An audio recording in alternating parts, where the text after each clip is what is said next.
Good afternoon, everyone. We're going to wait a couple minutes just to allow folks to join, but just want to remind everyone that this webinar is being recorded.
We have to coordinate them too.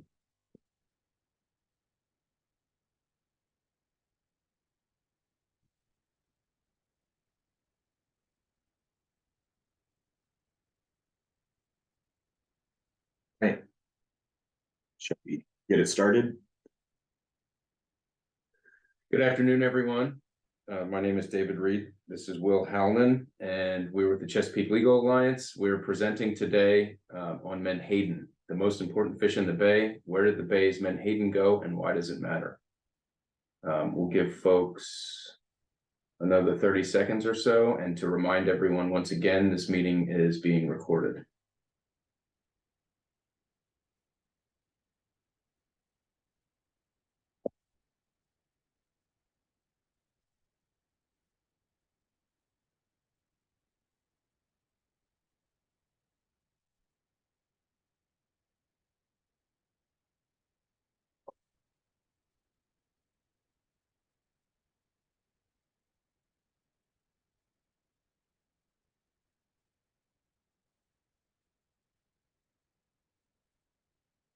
Okay.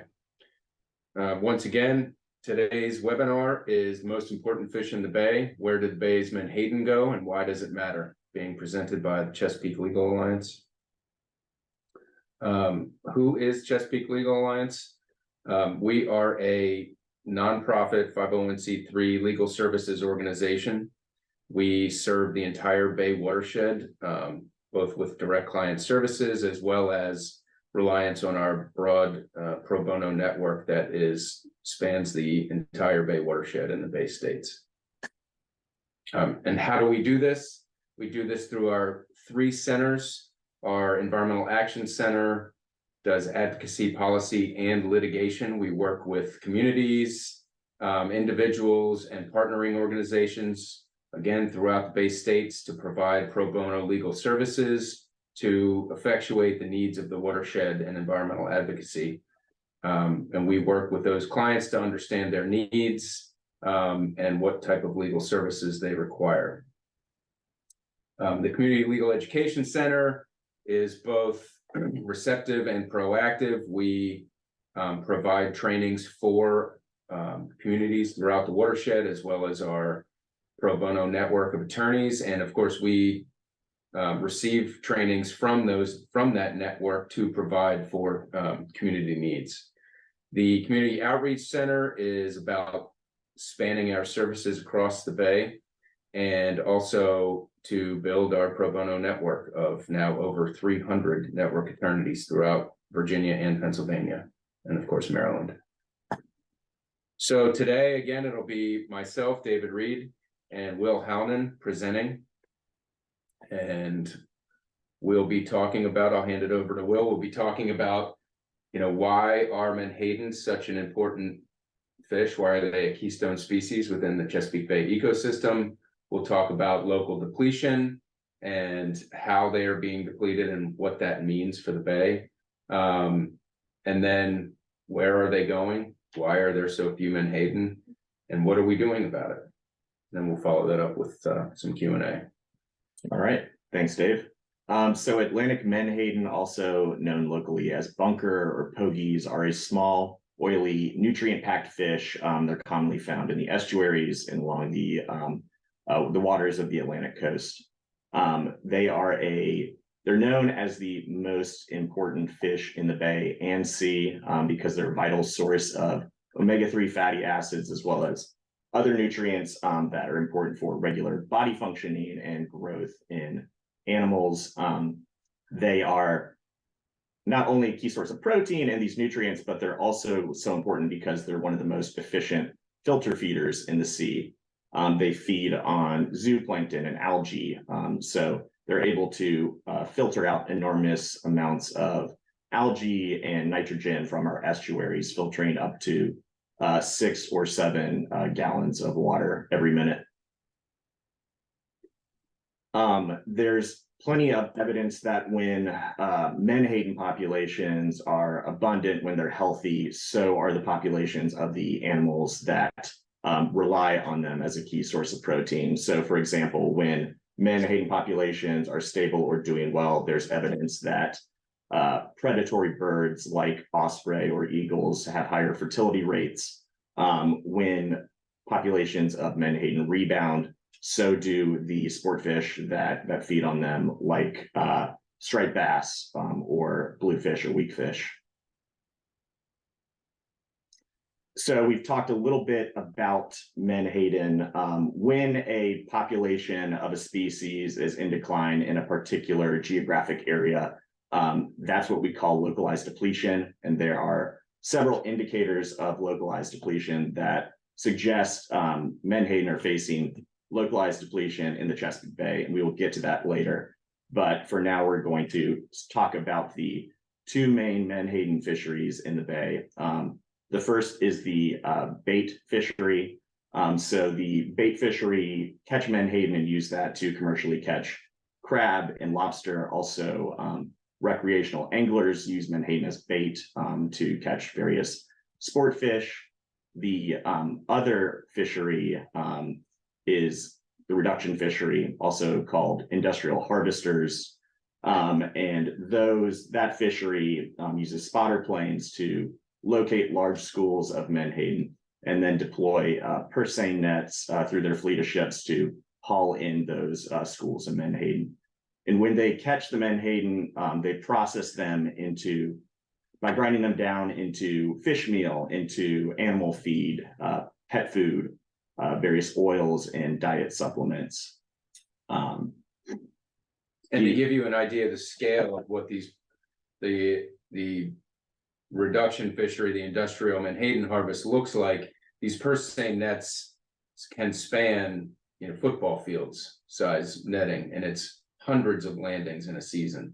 So it's not just these sort of small local operations. The reduction fishery is not unlike the bait fishery, is immense. Thanks, Dave. So reduction fisheries, the only state that currently allows reduction fisheries on the Atlantic coast is Virginia. And in Virginia, there is actually only one reduction fishery. Let's move to the next slide.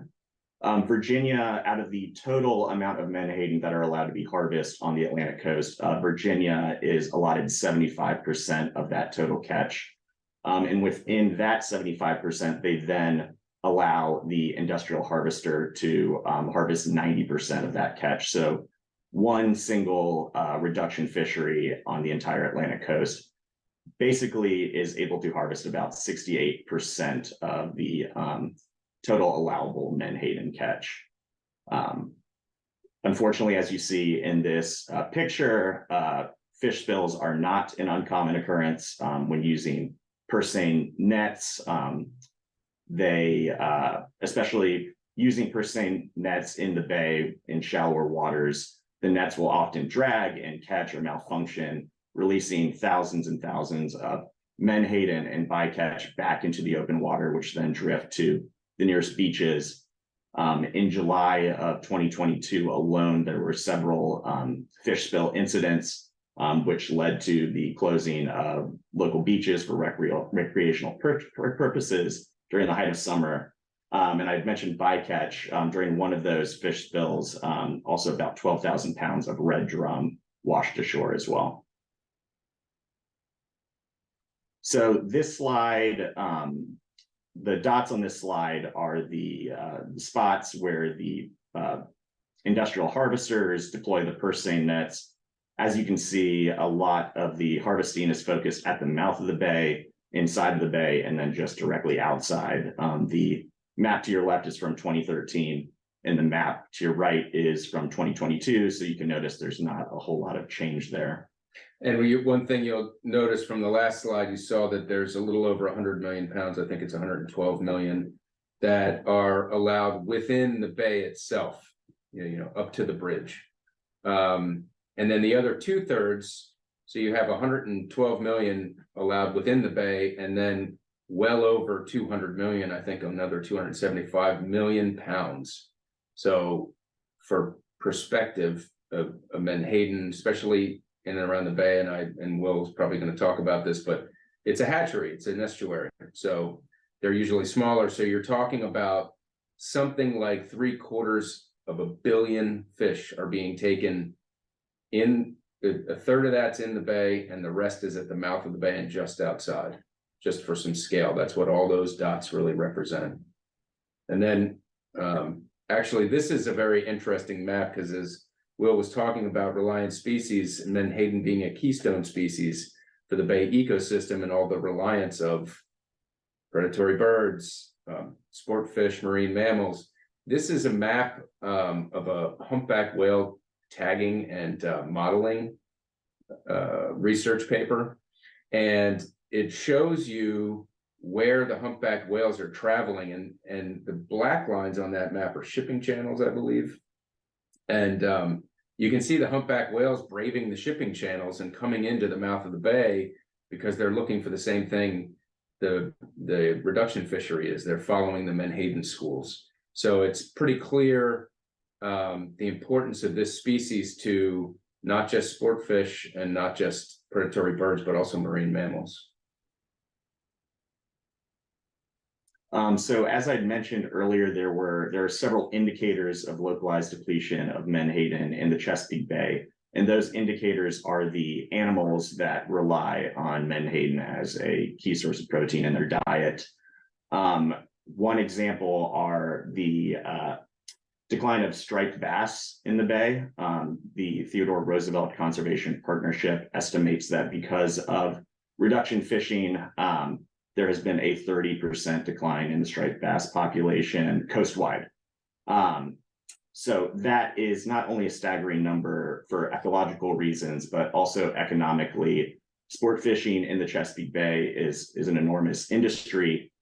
In Virginia alone, it's estimated that about 600,000 anglers come into the state every year to fish Virginia's waters. That brings in about $465 million every year to the Virginia economy. 166 million alone is spent for striped bass fishing. That supports 6,500 local jobs. So it's a big deal. And because of the decline in the striped bass population over the past decade, it's estimated that the value of sport fishing of striped bass has declined by about 50%.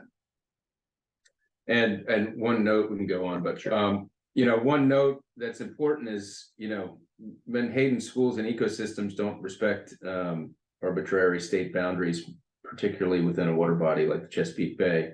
So it's one bay, and the numbers that Will was just talking about, if you look bay-wide, it's more like $1 billion in economic productivity from the sport fishing industry. You're talking about tens of thousands of jobs. So the impact is immense. And when you have this type of fishery affecting striped bass populations and others, I mean, it's red drum, cobia, bluefish, weakfish, it's all the predatory species. And one of the important issues with regard to such widespread taking of Menhaden is that the regulatory reaction to population reductions and things like striped bass have been to have emergency measures on striped bass fishing. So right now, we're essentially in an emergency condition for striped bass, but the only restrictions are being put directly on the striped bass fishermen. And there aren't any restrictions, and we'll talk about this later, no restrictions have been placed on their primary food source, Menhaden, which is the main food source for many of these species. As you can see on this slide, sport fish aren't the only species suffering because of localized depletion of menhaden. Also predatory birds like osprey that rely on menhaden as a key component of their diet. A study in the 80s found that as much as 75% menhaden is made up of the osprey diet. The Chesapeake Bay is the largest nesting ground for osprey in the world. A study by the Center for Conservation Biology from the College of William and Mary found that currently the fertility rates of osprey by the mouth of the bay are even lower than their numbers in the 1960s, when the widespread use of the pesticide DDT pushed populations of osprey and eagles to the brink. So it's even lower than that time. And the scientists of that study attribute the low fertility rates to a lack of food, and in particular, a shortage of menhaden. One thing to add on to that, you can keep this slide up. So one thing to add on to this issue is that, this science is not on the margin. It's not, there's no outlier science here. The federal commission, the Atlantic States Marine Fishery Commission, actually came up with ecological reference points that directly link and directly correlate the successes and failures of the striped bass fishery to menhaden. And why? Because it's their primary food source. And I think another thing worth mentioning is that I think a lot of the impact of the reduction fishery on sport fish in particular, and striped bass as well, is the hidden bycatch issue. There have been studies in Louisiana that show, same technology, by the way, same types of fish, same types of fisheries and population movement, that the bycatch is actually substantial and consistent. So when we see these net spills and thousands of red drum come out of those net spills, that's not a one-off, that's not a fluke. That's the practice, because bycatch is part and parcel of this type of reduction fishery. So who manages the fishery? Well, because Virginia, New Jersey and Maine have essentially closed their reduction fishery, though they still get allocations. The Virginia Marine Resources Commission essentially sets the catch for, ends up managing 3/4 of the coastwide population. Why? Because the Atlantic States Marine Fishery Commission, the federal commission, gives them 3/4. It's an artifact of commercial practice. They look at years of commercial landings and commercial practice, and because the biggest and lone fishery still operates out of Virginia, they gave Virginia more than the lion's share. They gave them most of, 3/4 of the entire coast total maximum allocation for menhaden. So the other fisheries, the other states, New Jersey and Maine, get that 11%, 4.8%, and others get a percent here and there. But the vast majority, as you can see, goes to Virginia and is managed by Virginia law and this commission. So how are they supposed? How are they supposed to manage this fishery? Well, the law is actually quite strong. Virginia fisheries law under 28.2-203 explains how and when and why the commission is supposed to manage the fishery. And it manages that fishery both within the Virginia portion of the bay and also outside the bay in Virginia waters. And it happens to overlap, as you saw on the maps, with most of the fish landings where the fish are being found. these laws actually are quite explicit for how they are supposed to implement conservation and management goals and measures when they make these regulations. They include things as specific as conservation principles, prevention of overfishing. They must use the best scientific, economic and biological and sociological information. They have to do it to avoid sole allocation. They have to have equitable allocation among users. They cannot do it for the sole purpose of economics. They also have to, that's not up on here, but they also must explicitly consider interannual variations. In other words, variations from year to year within the fishery, and we'll get to why they're all important in just a moment. So what have they done? Well, the answer is very little, because what happens year after year is that they simply adhere to the maximum. And what that means is the Atlantic States Marine Fishery Commission sets a cap, a coast-wide cap, based on the coast-wide stocks of Menhaden from Maine to Florida. And that's the stock that they measure. And then following that analysis, they then, as we talked about, based on historic commercial landings and historic commercial data, then they allocate those percentages to the states. So Virginia gets 3/4 of the entire coast catch as a maximum. The Virginia Commission, in turn, simply robotically and automatically follows that maximum. And so in doing so, they've abrogated or abdicated that duty and essentially assigned it to the federal commission, but that's not what the law requires. And so over a year ago, the Southern Maryland Recreational Fishing Organization came to us and said, look, you know, we're asking the commission, we've been lobbying the commission, we've been lobbying the Virginia Commission and the federal commission. They're not listening. And the fall hearings in 2022, for anyone who was there or watched them, you had petitions with thousands of signatures on them, 10,000.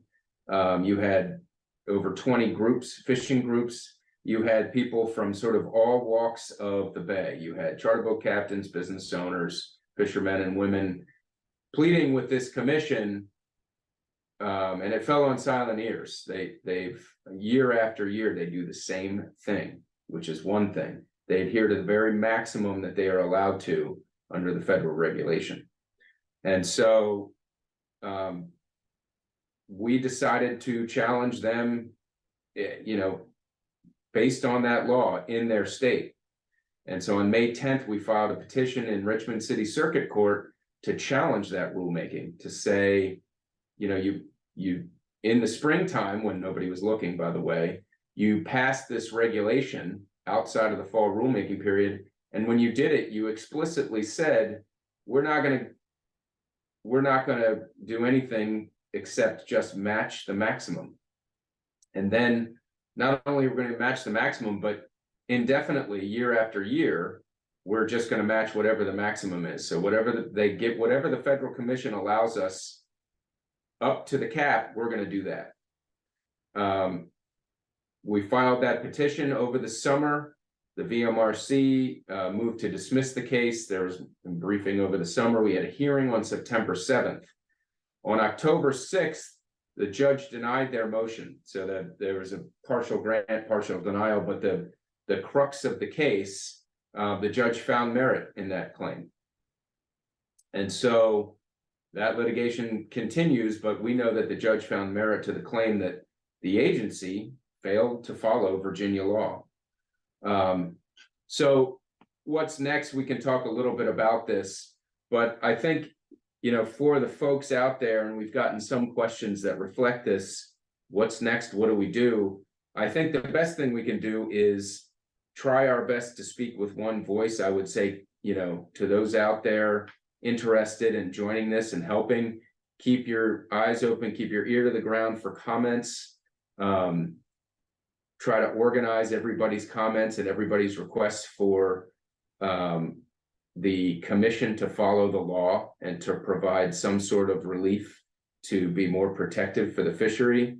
Some of the issues that I touched on really have to do with regulatory capture. I mean, you have an agency here that has written into a regulation that they're going to take out the amount, the harvest amount, the actual numbers of what they should be taking, and then just put in the percent so that even year to year, when the federal commission raises the coastwide cap, it automatically will raise the catch in and out, you know, just within Virginia waters, just at the mouth of the bay and just outside. So you can see some of the numbers here. They're staggering. When you look at what the actual reduction fishery, so Virginia gets 3/4 of the entire coastwide catch. When you look at what the reduction fishery gets, it's 90% of that. That's what the Virginia Commission gives the reduction fishery, the sole fishery, one company. And that equals 2/3 of the entire Atlantic coast catch.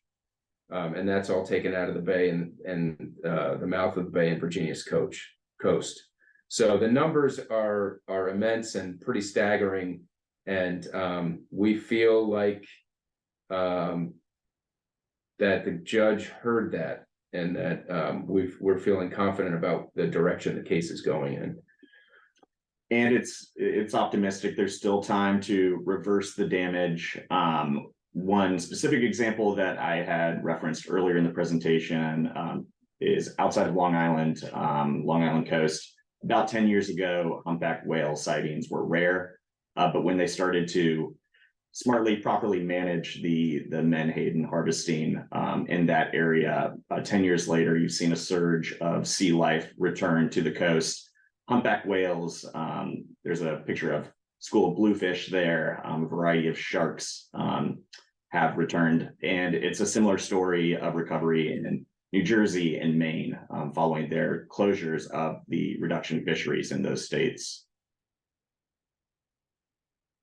Next slide. Yep. Okay, so I think we can walk through some of these. We've already gotten some questions from the audience. We invite more. Yes, feel free to put your questions in the Q&A box if you have any. But yeah, we can start with a couple that were submitted during the registration process. One is, please relate to the striped bass situation. I don't know if you have anything else to add about the.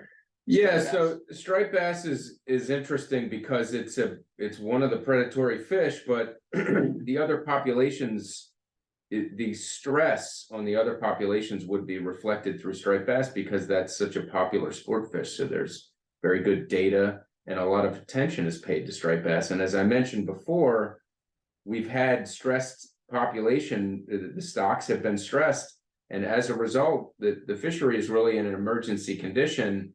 And I think the whole community was struck when the response to that was, well, yeah, when there's a stressed stock or a lower stock or an emergency situation, well, we just stop the fishery and we tell the fishermen that there's going to be these slot requirements, and I'm not going to get into the wisdom of that. And somehow the reach of those emergency conditions won't get at the base of the problem, which is a lack of food and a lack of, now, I mean, there's talk about it's possible that there are other factors, right? It's possible that there's water temperature factors. It's possible that there are other factors having to do with it. You know, the estuary is a hatchery. But what we know for sure is that this is a species reliant on Menhaden, and that then Menhaden stocks are locally depleted in the bay.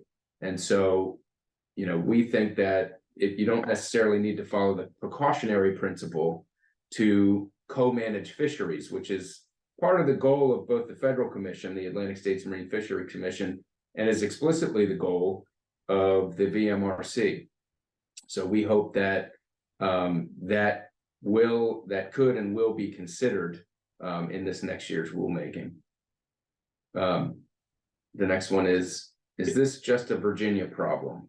I don't know if you want to take that. I'm happy to. Go for it. So as I spoke before, the fish populations don't respect state lines, though it's worth noting that if you are during the season from May to November, if you are fishing the bay first, all up along the coast, that's the pattern, then the mouth of the bay, and then just outside the bay, you are going to dramatically reduce what makes its way up into Maryland waters. And so that's one of the reasons that we need to look at this as a one bay issue. So it's a Virginia problem in that the Virginia Marine Resources Commission controls this fishery. You have to ask whether or not it's the other way around. Next question is, how does ASMFC scientifically measure the authorized industrial fishing limit in the bay to validate it is sustainable? So do you want to take that, or I'm happy to? So they do. So the Atlantic States Marine Fishery periodically does stock assessments, and they do this in a variety of ways, and there's modeling that's done. But again, the job explicitly of the federal commission is to measure and evaluate the stocks for the coast. They are not evaluating the stocks in the bay explicitly. And so when they say the stock is healthy, they're talking about 4 regions, which they break them up regionally, stretching from Maine to Florida. They are not talking about within the Chesapeake Bay. And so when you look at that and you consider sustainability, you need to manage this locally, because the bay is enormous, but it's not part of that evaluation. And it's also because of the way estuaries function, which are essentially our juvenile grounds and hatcheries for many of these species, it needs special attention. All right. The next question, lots of restrictions have been put on watermen. What restrictions have been put on the fish oil companies responsible for depleting the Menhaden population? Yeah, and that's why we're here. Zero, as I mentioned before, the newest regulation explicitly, I don't know if this is showing up on your screen, but it's showing up on mine. Okay. So I'll put these up. I don't know if I'll put those down there. Yeah, I think, that's what we were talking about with, frankly, regulatory capture. I mean, they have written into the regulation that they're not going to save one fish for conservation, not one, right? If they match the federal maximum robotically and automatically, they are not giving even one fish for conservation or for other industries or for other fishermen. They're doing it just for the sole purpose of maximizing the catch year after year. And so therein lies the problem. And I think that's what I hope the court ultimately, and we're feeling relatively confident about the result of that the court will see that. Since the state of Maryland is so seriously affected by this localized depletion of Menhaden, what can the state do, or the legislature, to offer support to the case? Well, there have been state legislators who have given voice to this, Jack Bailey being one of them. There are some that are calling for real measures by Virginia to responsibly manage this fishery. I think, we would hope that the Maryland administration would speak more about taking the necessary precautions to be protective. And we'll see. We hope that this lawsuit has gotten their attention, and that all of the lobbying done by the fishing groups has gotten their attention. So we're hopeful that a Moore administration will get more involved. Are there any environmental conditions that also affect menhaden populations and sport fish populations? So if reduction fisheries were eliminated, do you think that the menhaden populations would rebound dramatically? Well, I'll start this, but I'll pass it over to Sure. you to talk about the other states. But of course, there's always other conditions. There could be, as I mentioned before, there could be water temperature conditions. You're talking about, these are filter feeders, so they're feeding on a variety of foods. But there's basically phytoplankton issues. There's changes in the Atlantic coast conditions that could affect the fishery. There's changes in water temperature, nutrients, oxygenation within the bay that would affect the fishery within the juvenile populations within the bay, and fecundity just outside the bay and in the bay. So there are a variety of ways that environmental conditions could affect it, but the biggest way it could be affected is when you send out these sort of the industrial harvester teams of boats and spotter planes to take up football field size amounts of menhaden at a time. Yeah, and as far as other states are concerned, menhaden are a migratory fish. In the early spring, they migrate north, and in the late fall, early winter, they migrate south to spawn, and they spawn right outside of the mouth of the Chesapeake Bay, right outside the estuary, because when they spawn, those larvae then drift in from the open ocean into the estuary where they're better protected. So by focusing the harvest right at the mouth of the bay, that's preventing a lot of those menhaden from their traditional migrations into northern states and then also south in late fall, early winter.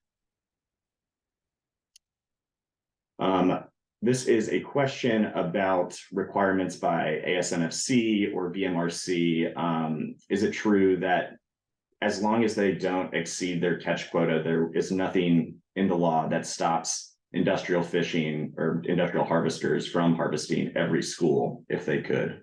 Yeah, I think, let's see, I'm going to go ahead and clarify that question because I think I understand it, is that notwithstanding the cap, so there is a cap of 112 million pounds, we're talking well over 200 million fish within the bay. That's up to the bridge. And no matter what the populations are, yes, they could fish all day and all night to get every last menhaden. If there's only 200 million fish in the bay, they can take that. And that's one of the sort of tragic consequences of a commission that is not following the fisheries law that requires exactly those types of precautions. My understanding is, especially over the past few years, unfortunately, the industrial harvester, the reduction fishery is having a heck of a time getting its quota within the bay and has been moving out earlier and earlier. Because why? Because it's locally depleted. And it's kind of painful to watch the shuffling of some of the agency science to catch up with that reality. And so that's one of the reasons, one of the parts of the challenge and our litigation is to require a more direct to the commission to more directly address that issue. This is a question about the makeup of ASNFC. Is it a federal agency? Are their actions responsible to senators and congressmen, or are they somehow independent and NOAA is the federal agency for responsiveness? Where's that question? Right here. Yeah, that's an interesting question. The Atlantic States Marine Fishery Commission is a quasi-governmental agency. They have their charter is by federal statute. As I mentioned before, they have a job, and that's to manage the coastwide stock and to set the limits. And that's what they do.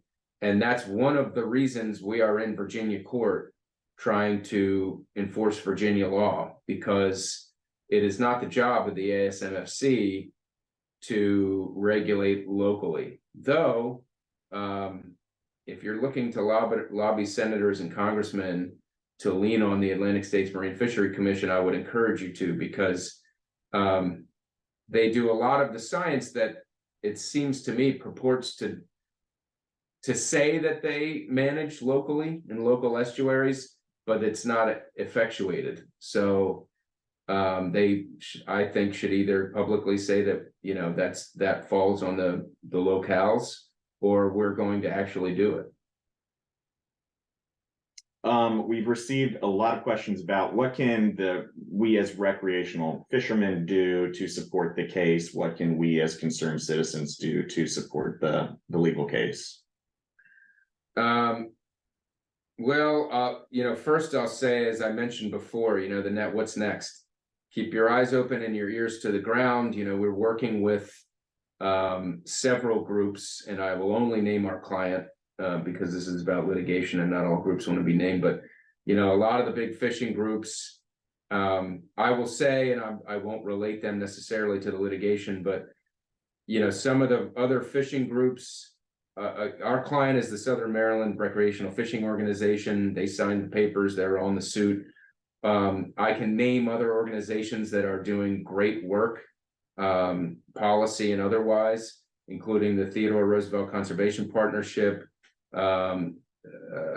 Virginia Saltwater Sport Fishing Association, and others that have been really pushing hard for real change and real measures to be applied here. So I would say first, you know, be ready to sign on and be vocal about your support for lobbying this commission in one voice. I think that'll be important. The other, I must say, and we'll probably close again with this, is we are a 501c3 nonprofit. We have $1 million budget. We do a great deal of work, including several cases on that budget, and we need your support. So please consider a donation. You'll see that on one of the next slides, I think. But please consider supporting our work for the Chesapeake Legal Alliance. Great. I'm going to combine these two questions because they're similar. So the first is, does ASMFC or NOAA set the quota for Atlantic Coast Menhaden? And then the other question I'm putting into this, my understanding is that the Menhaden quota is set entirely by ASMFC, and that Virginia has the option to either accept or modify the quota. Can you speak on that? Yeah, I hope we answered that question. The answer is yes. The ASMFC sets the cap. They set the coast-wide cap. And as we mentioned before, you know, the unfortunate side effect of the artifact, you know, the way that they allocate the percentages, is that's an artifact of commercial landings. It's not based on science. It's not based on responsible fisheries management or any type of fisheries management. It's based on historically what was the commercial practice, and that's why Virginia gets 75%. And so, frankly, when they adhere to the maximum, it means there's just nobody at the wheel, and you have there's this huge gap in regulatory responsibility, because you have a regulatory body that's only managing the coast-wide absolute maximum, and then that's it. Great. Why do you think the problems are worse now that menhaden removals are lower now than they have been since the 1950s? Yeah, that's a good question. I would say that the best way to address that is to leave some fish for ecosystem services, is to let it recover. You know, as the one question before said, you know, are environmental conditions involved? I'm sure they are. But when you see rebounds in states that have either closed or reduced the reduction fishery, it's just sort of astonishing that won't be even considered in Virginia. I think if they can reduce the catches in the estuary and move a lot of the catches in the mouth of the bay around the bridge, for a period of, let's say, 2 years or whatever the responsible minimum amount of time is to see recovery, then we'll be able to answer that question. I'm gonna alter this question a little bit. It was, what would be a realistic reduction in the commercial harvest? What would it take to make a noticeable difference? But I'm going to change that into what do we need to do to determine what is a realistic reduction in the Menhaden harvest? Yeah, that's the it's not $1 million question, a several $100 million question. Let me see how much time we have left. So, one of the pun intended, one of the red herrings in this entire issue, Menhaden or pogies are a type of herring, is that, well, we need to have 10 years of science. We need to do a 7-year study. There has been a lot of investment in the science of Menhaden and stock assessments. It's frankly a little bit baffling to me that the price tags are so high and the expanse of years are so long to require these types of studies. It's a little bit baffling why a 2 to 3 year study can't get some determinative data. Is it going to be an expansive modeling study? Maybe, first of all, maybe, because as somebody who used to do fisheries research and science, a 3-year study can be pretty robust. But what we see instead is it's going to take us 5 to 7 years. We don't want to do it. We don't want to start it. And then, of course, the sort of incantations that we keep hearing, it's like we keep hearing this chanted all the time. Well, we don't have the science to say whether or not there's local depletion. Well, we do have the science. That's not true. We have a ton of science. We have the ecological reference points and emergency closures in the striped bass fishery. We have osprey fertility levels dropping to DDT era levels. We have all kinds of direct and indirect indicators of a stress on Menhaden. I think it's been recalcitrance that stopped actual studies of local Menhaden populations within the Chesapeake Bay and the Maryland stock assessments and the Virginia ones. And it's very disappointing to see a lot of these indirect indicators skirting around the idea of precautionary principle, because we do have data that there's a stress on the fishery. If this is an issue with the catch limit set by ASMFC, if it's such a global scale, shouldn't the catch limit be assigned more locally according to fish abundance? Yes, I mean, the short answer for that is yes. And, we know what we've asked the court for. I don't want to get into that too much. But, therein lies some of the difficulty of, we're trying to be very thoughtful. We're trying to consider the costs of winning all around. Frankly, when it's one company that owns the rights to 2/3 of the entire Atlantic coast catch, it makes the cost of winning analysis easier, because I think in the statute itself it says you're supposed to have equitable allocation, and that obviously isn't happening here because you only have one reduction fishery left in Virginia.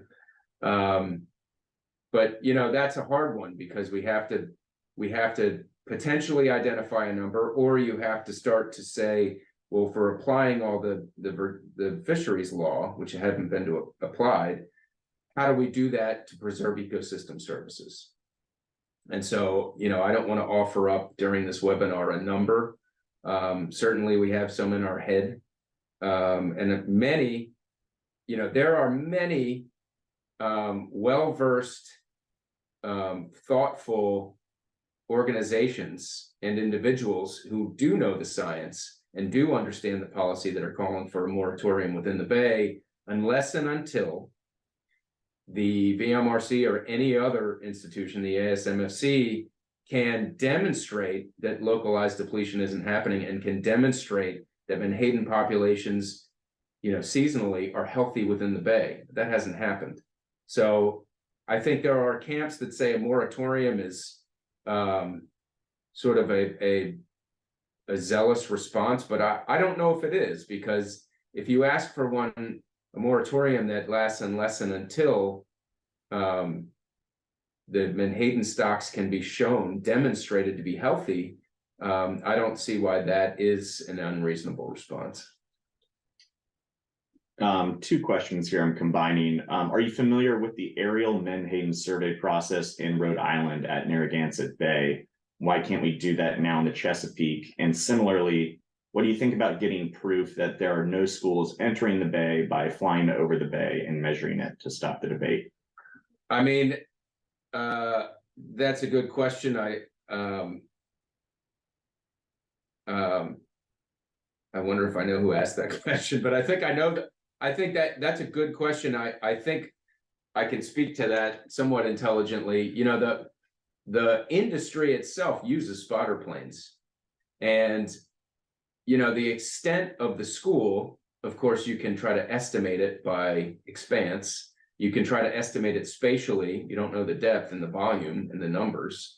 But you could truth that model, right? You could use those flight paths and you could use those spotter planes, and you could develop an experimental design that does come up with some estimate and some amount of, you know, some measure of error, right? You have enough data and you understand your measure of error, and you can determine to some extent where the populations are and what the populations are. And then you can check yourself and check all the assumptions you have in that model.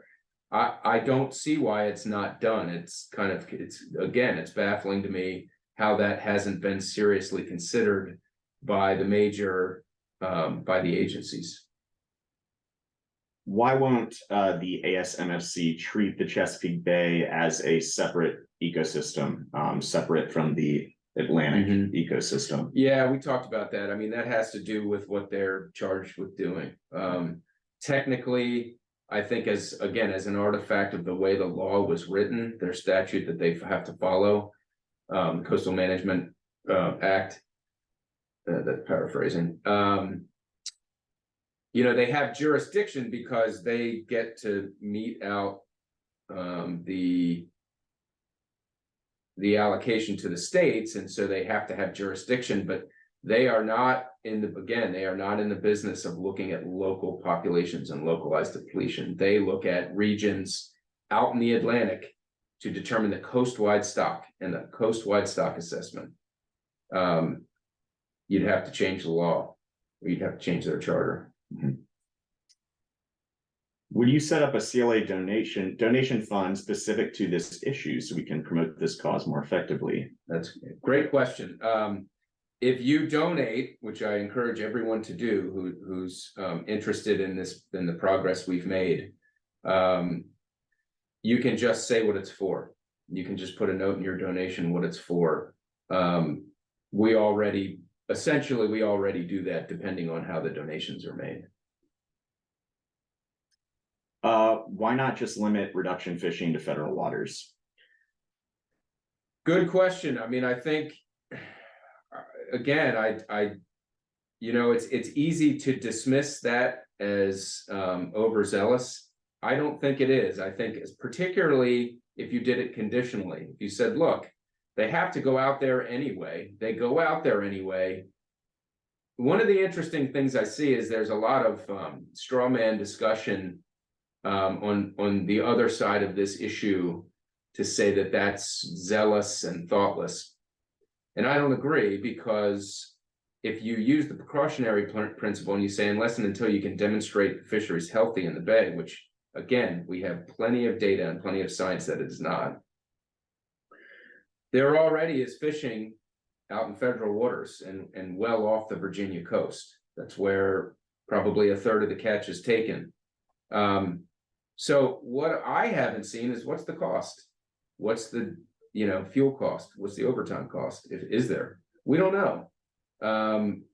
That's been a sort of a blank spot, I think, in all the data. So I don't see why that would be unreasonable. I think that's probably the most prudent thing to do to protect the fishery.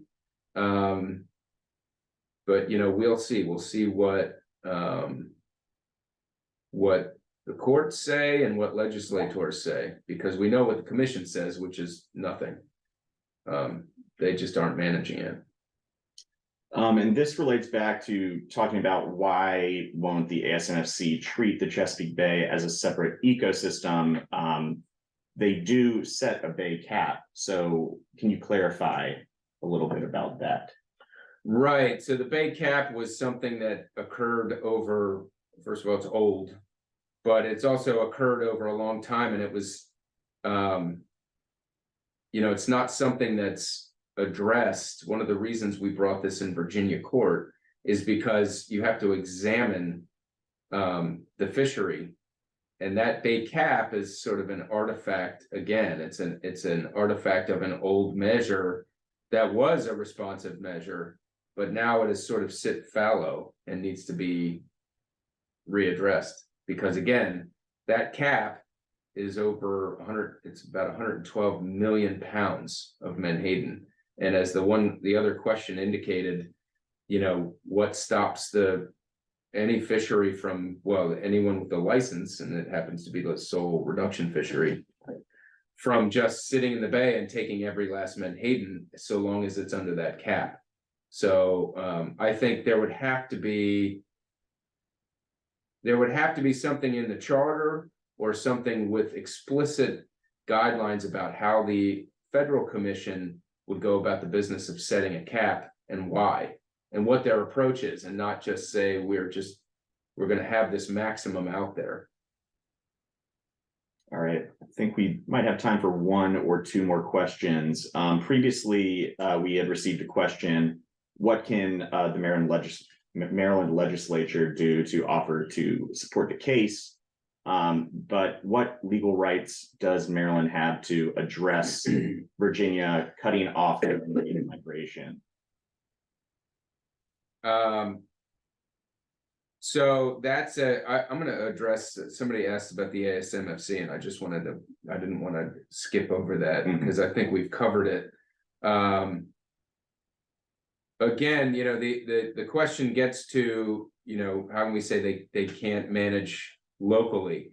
What I said, just to be explicit, because we're lawyers, it's not in their charter. So that was an artifact of lobbying to have some sort of limit. It wasn't based on Virginia law. It wasn't based on a series of management goals. It was done as a backstop.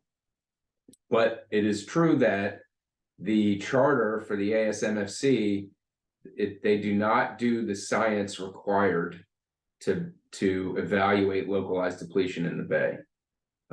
So I hope that answers that question. Regarding Maryland, there are potential options for Maryland to step in. I don't want to speak what the Attorney General of Maryland thinks about that. We have not spoken to him about it. We've certainly thought about that, but there are issues like public trust doctrine. There are issues where they would probably have standing and a right to challenge the management of the fishery from Virginia, simply because, as we talked about before, it's one bay, and the regulatory decisions of Virginia obviously impact them. And there's analogs to that in Clean Water Act law, where an upstream state that is potentially polluting a river that flows into the next state, that state does have some ability to haul them into court and to get relief. All right, I think we are about out of time. Just hit there you go. For every $1 donated, again, we are a 501c3 nonprofit law firm. For every $1 donated, though, in 2021 and in 2022, our attorneys provided $5 in free legal services. So we would appreciate any support that you are willing to provide. We didn't get to all of the questions, but we switch over here, go to the last slide.